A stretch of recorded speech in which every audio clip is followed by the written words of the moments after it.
Hello बच्चों, welcome to my class. मैं सुखदा त्रिवेदी आज आप सभी लोगों से बहुत इम्पोर्टेंट बातें करने वाली हूँ। ये एक फ्री फ्लो वीडियो होने वाला है जहाँ पर मैं आप सभी लोगों को बताऊंगी आईटीईपी कोर्स में एडमिशन लेने से पहले आपको दो बातों का ध्यान रखना है। बच्चों, ये वो दो बातें हैं जो आपके पूरे कैरियर को अफेक्ट करेगी। मतलब कि आपका कैरियर इन दो बातों पर ही डिपेंड करेगा अगर आप आईटीईपी कोर्स में एडमिशन ले रहे हैं।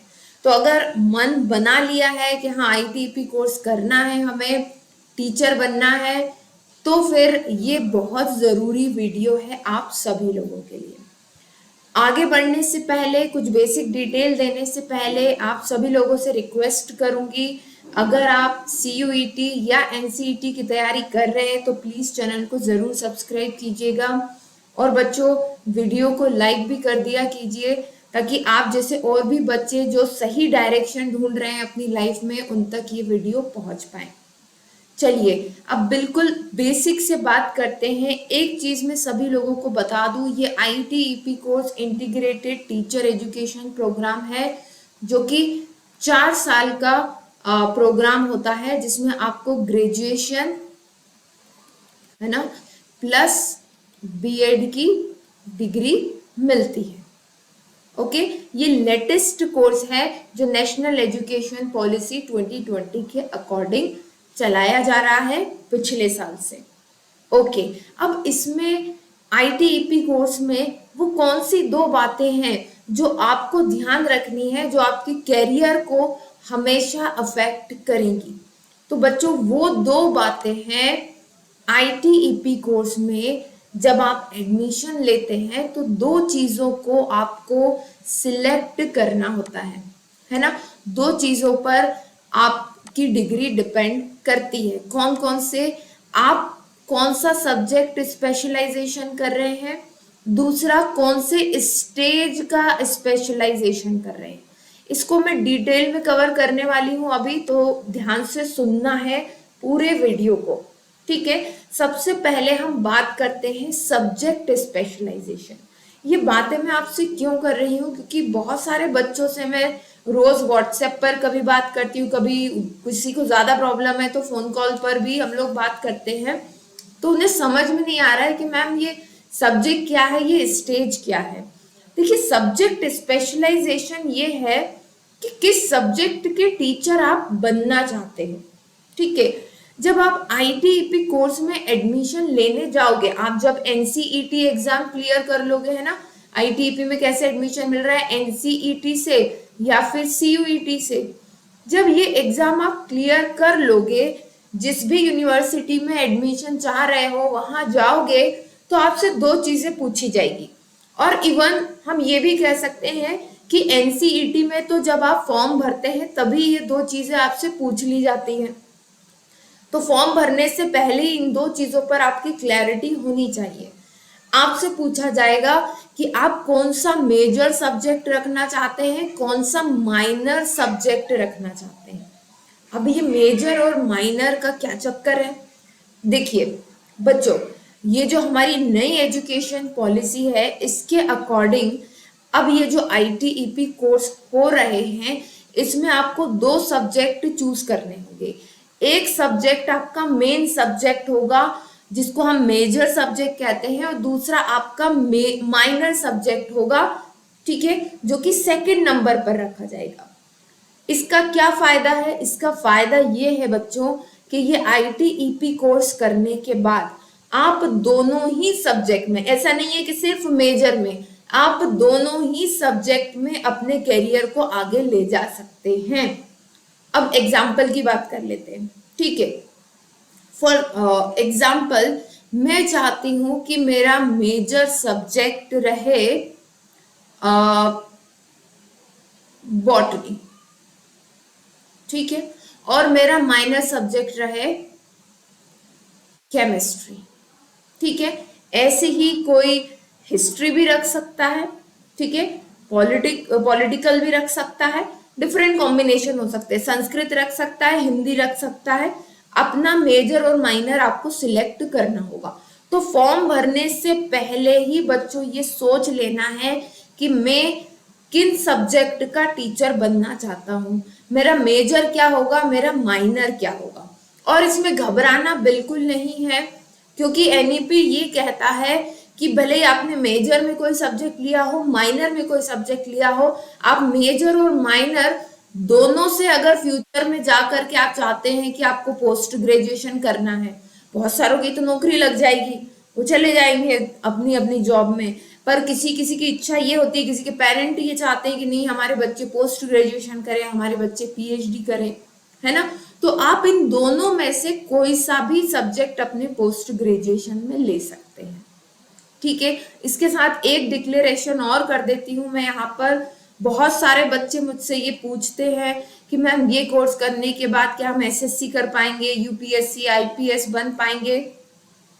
सारे जॉब कर सकते हो, मैं कई बार कह चुकी हूँ, आज फिर कह रही हूँ, हर तरह की जॉब के लिए अप्लाई कर सकते हो, हर तरह की जॉब कर सकते हो, ठीक है। इतना क्लियर है? यस और नो मुझे कमेंट बॉक्स में जरूर लिख करके बताना, ठीक है। तो मेजर और माइनर आपको चूज करना है, पर इसमें एक सावधानी और रखनी है, बहुत एक्सट्रीम मेजर माइनर चूज मत कर लेना। इंटर डिसिप्लिनरी मतलब कि आप कोई सा भी सब्जेक्ट चूज कर सकते हैं, ये आपको आजादी मिल रही है ना, एनईपी के अकॉर्डिंग। पर इसका मतलब ये नहीं कि एक बॉटनी और एक कॉमर्स चूज कर लो, ऐसा गलती बिल्कुल मत करना। करना क्या है, अपने ही सब्जेक्ट के आसपास के सब्जेक्ट्स को चूज करना है मेजर और माइनर में, क्लियर है। जैसे कि बॉटनी, बॉटनी के साथ अगर मैं माइनर केमिस्ट्री पढ़ती हूँ तो मेरा केमिस्ट्री की अंडरस्टैंडिंग भी बढ़ेगी, जो मुझे बॉटनी पढ़ाने में हेल्प करेगी। मैं बॉटनी पढ़ती हूँ तो वो केमिस्ट्री की अंडरस्टैंडिंग को भी बढ़ाएगी। बायोमोलिक्यूल्स हम लोग पढ़ते हैं ना, ठीक है। ऐसे ही अगर मैं मैथ्स ले रही हूँ मेजर, तो ऑब्वियस सी बात है कि मैं केमिस्ट्री भी ले सकती हूँ और फिजिक्स भी ले सकती हूँ, ठीक है। ऐसे आप अपने सब्जेक्ट के आसपास की कॉम्बिनेशन लेंगे। अगर मैंने मेजर संस्कृत लिया है तो हो सकता है मैं माइनर में हिंदी ले लूं, अगर मुझे इंस्टीट्यूट अलाउड कर रहा है। अब यहाँ पर इंस्टीट्यूट की भी बाउंडेशन आ जाती है, ठीक है। इसीलिए जब हम फॉर्म भरेंगे तो पहले ये भी देखेंगे कि हर एक इंस्टीट्यूट किस सब्जेक्ट से मेजर करवा रहा है, किस सब्जेक्ट से माइनर करवा रहा है, ये क्लियर है। तो जब भी आईटीईपी कोर्स का फॉर्म भरेंगे एनसीईटी एग्जाम के थ्रू, वहां पर लिखा होगा कि ये जो यूनिवर्सिटी है मेजर इस सब्जेक्ट में कराएगी, माइनर इस सब्जेक्ट में कराएगी। तो ये क्लियरिटी बना करके चलना है। हालांकि जब फॉर्म निकलेंगे तो मैं आप सभी लोगों के साथ बनी ही रहूंगी, वहां पर मैं कंटिन्यूअसली गाइड करूंगी। बट अभी क्यों ये जरूरी है बताना, ताकि आप अपने पेरेंट्स से डिस्कशन कर सके। आपको हर एक चीज का पॉजिटिव और नेगेटिव पहले से पता होना चाहिए, है ना। पता चला रात की 11 बजे फॉर्म भरने आप बैठे, अब रात के 11 बजे तो मैं अवेलेबल नहीं रहूंगी, आपने कुछ भर दिया, ठीक। तो आई होप मेजर और माइनर की क्लैरिटी आपको हो गई होगी। कौन से सब्जेक्ट कॉम्बिनेशन लेने हैं, आसपास वाले सब्जेक्ट लेने हैं, दोनों में ही आप आगे जा करके अपना करियर बना पाएंगे। ऐसा नहीं है कि अगर आपका इंस्टीट्यूट आपको केमिस्ट्री मेजर दे रहा है और बॉटनी आपको माइनर दे रहा है, मान लेते हैं हम ऐसा, वैसे ऐसा होगा नहीं, तो इसका मतलब ये नहीं कि आपको केमिस्ट्री में ही सिर्फ आगे बढ़ पाएंगे, आप बॉटनी में भी बढ़ पाएंगे, ठीक है। एक रिवर्स मैंने एक एग्जांपल दे दिया, ये आई थिंक क्लियर होगी चीजें। आगे बढ़ते हैं। दूसरी इंपॉर्टेंट चीज आपको ध्यान रखना है, स्टेज स्पेशलाइजेशन। अब इसमें बच्चे बेहद परेशान हैं कि मैम हम प्रिपरेटरी लेवल का करके फिर क्या हम फाउंडेशन स्टेज में भी जा सकते हैं, है ना। तो जा सकते हैं, नहीं जा सकते हैं, ये सारी चीजें मैं अभी आपको बताऊंगी। पहले हम ये समझ लेते हैं स्टेज स्पेशलाइजेशन है क्या। देखिए यहां से तो आपने आपका सब्जेक्ट चूज कर लिया, मान लेते हैं मैंने बॉटनी ले लिया, फॉर एग्जाम्पल मैंने बॉटनी सब्जेक्ट ले लिया, ओके। उसके साथ में मैंने मिडिल स्टेज का क्या कर लिया, middle specialisation, just a second, middle specialisation कर लिया। अब ये करने से हुआ क्या, मैं मिडिल स्पेशलाइजेशन करने के बाद एक पर्टिकुलर लेवल की टीचर बनूंगी। वो कौन सा लेवल है, चलिए उस चीज को समझते हैं। तो यहाँ देखिए, जो हमारा ITEP कोर्स है हमें ऑफर देता है कि हम 4 लेवल का बीएड कर सकते हैं, है ना। अपने ग्रेजुएशन के साथ 4 लेवल का बीएड कर पाएंगे। कौन कौन से लेवल का? पहला है फाउंडेशनल स्टेज का, जिसमें हम प्री स्कूल मतलब कि नर्सरी से लेकर के ग्रेड 2 तक के बच्चों को पढ़ा पाएंगे, है ना। प्रिपरेटरी स्टेज में हम लोग ग्रेड 3 से ग्रेड 5 तक के बच्चों को पढ़ा पाएंगे। मिडिल स्टेज स्पेशलाइजेशन में हम ग्रेड 6 से ग्रेड 8 तक के बच्चों को पढ़ा पाएंगे। और सेकेंडरी स्टेज में हम लोग ग्रेड 9 से 12 तक के बच्चों को पढ़ा पाएंगे। अब ये आपको देखना है कि आपका इंटरेस्ट किन बच्चों से ज्यादा इंटरेक्ट करने में है, आपको कौन से कॉन्सेप्ट पढ़ाने ज्यादा पसंद है। अब बहुत सारे टीचर्स को मैंने देखा है कि वो 6 to 8 बहुत कंफर्टेबल होते हैं, है ना, इन कंपैरिजन टू 9 to 12। ठीक है, तो भाई अब मैं बॉटनी की टीचर बन तो गई, पर मुझे तो पसंद है कि मैं 6 to 8 के बच्चों को ही पढ़ाना पसंद करती हूँ। ठीक है, तो मेरा सब्जेक्ट स्पेशलाइजेशन क्या हो गया, मैं बॉटनी की टीचर हो गई और मेरा बीएड जो डिग्री रहेगी साथ में उसमें उसमें मेरा बीएड का स्पेशलाइजेशन स्टेज स्पेशलाइजेशन क्या हो जाएगा, मिडिल। ये दोनों चीजें आपके डिग्री पर मेंशन रहेंगी। ठीक है, अब नेक्स्ट चीज, तो ये चीज आपको समझनी है कि आपको किस लेवल का टीचर बनना है। जैसे बहुत सारे बच्चे हैं वो डीएड कर लेते हैं, है ना, डीएड करते हैं, डिप्लोमा इन एजुकेशन, तो वो फाउंडेशनल लेवल के बनते थे। ठीक है, ग्रेड 1 to 2 पढ़ाते थे, प्री स्कूल तो अब ऐड हुआ है यहाँ पर, समझ रहे बात को।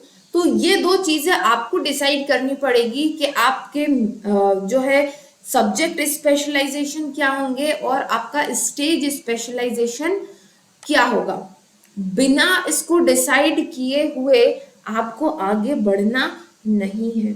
अब आपके मन में एक चीज और आ रही होगी, आई थिंक ये तो क्लियर है ना, ये सारी क्लैरिटी है कि कौन से लेवल का आप स्पेशलाइजेशन करेंगे तो कौन से लेवल के टीचर बनेंगे। ये क्लियर है, यस और नो? कमेंट में जरूर लिख करके बताइएगा, जो भी डाउट होगा मैं जरूर से सॉल्व करूंगी। ठीक, तो ये 4 लेवल के ऑप्शन आपको ITEP कोर्स देता है, यही तो फायदा है। पहले क्या होता था, जो ग्रेजुएशन करके बीएड करते थे तो ये 2 लेवल के टीचर बनते थे वो बस, बट अब ITEP में आपको 4 लेवल के ऑप्शन मिल रहे हैं, आपको अलग से कोई डिग्री करने की जरूरत नहीं रहेगी।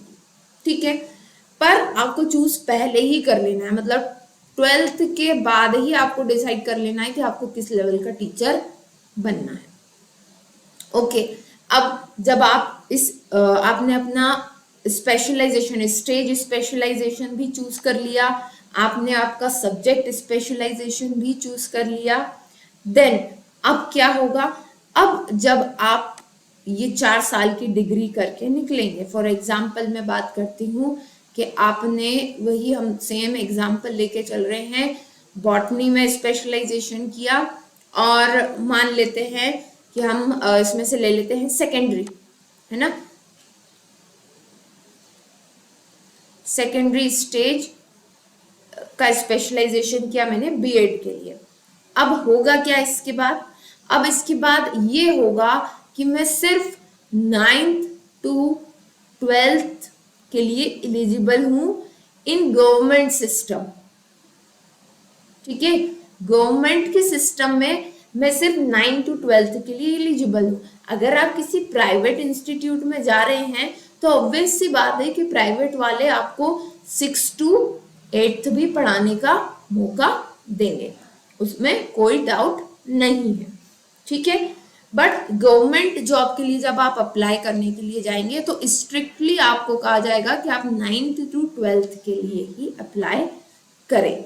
अब यहाँ पर बहुत सारे बच्चों के ये डाउट होंगे कि मैम अभी जो जॉब निकल रही है वहां पर तो कोई ऐसी फैसिलिटी नहीं है, है ना, कि 9 to 12 के लिए बिना पोस्ट ग्रेजुएशन किए हुए, तो बच्चे आप पहली और दूसरी बैच तो हैं अभी अभी पहला बैच क्लियर होकर के कब निकलेगा? 2023 से 4 साल लगा लो, 23 से 24, 24 से 25, 25 से 26, 26 से 27, 2027 में पहला बैच पास होकर के निकलेगा।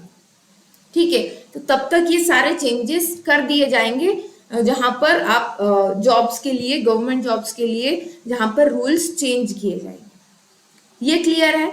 तो आप अपनी स्टेट से गवर्नमेंट सिस्टम में अप्लाई करेंगे तो अपनी स्टेट से ऊपर या नीचे नहीं जा सकते हैं। प्राइवेट में तो आप 6 to 8 आराम से पढ़ा लेंगे, और अगर कोई स्कूल अलाउ करता होगा तो उसके और नीचे ग्रेड में भी आप जा सकते हैं। ठीक है, 3rd to 5th भी पढ़ा सकते हैं, बट गवर्नमेंट सिस्टम में ये अलाउ नहीं होगा। ये चीज क्लियर है?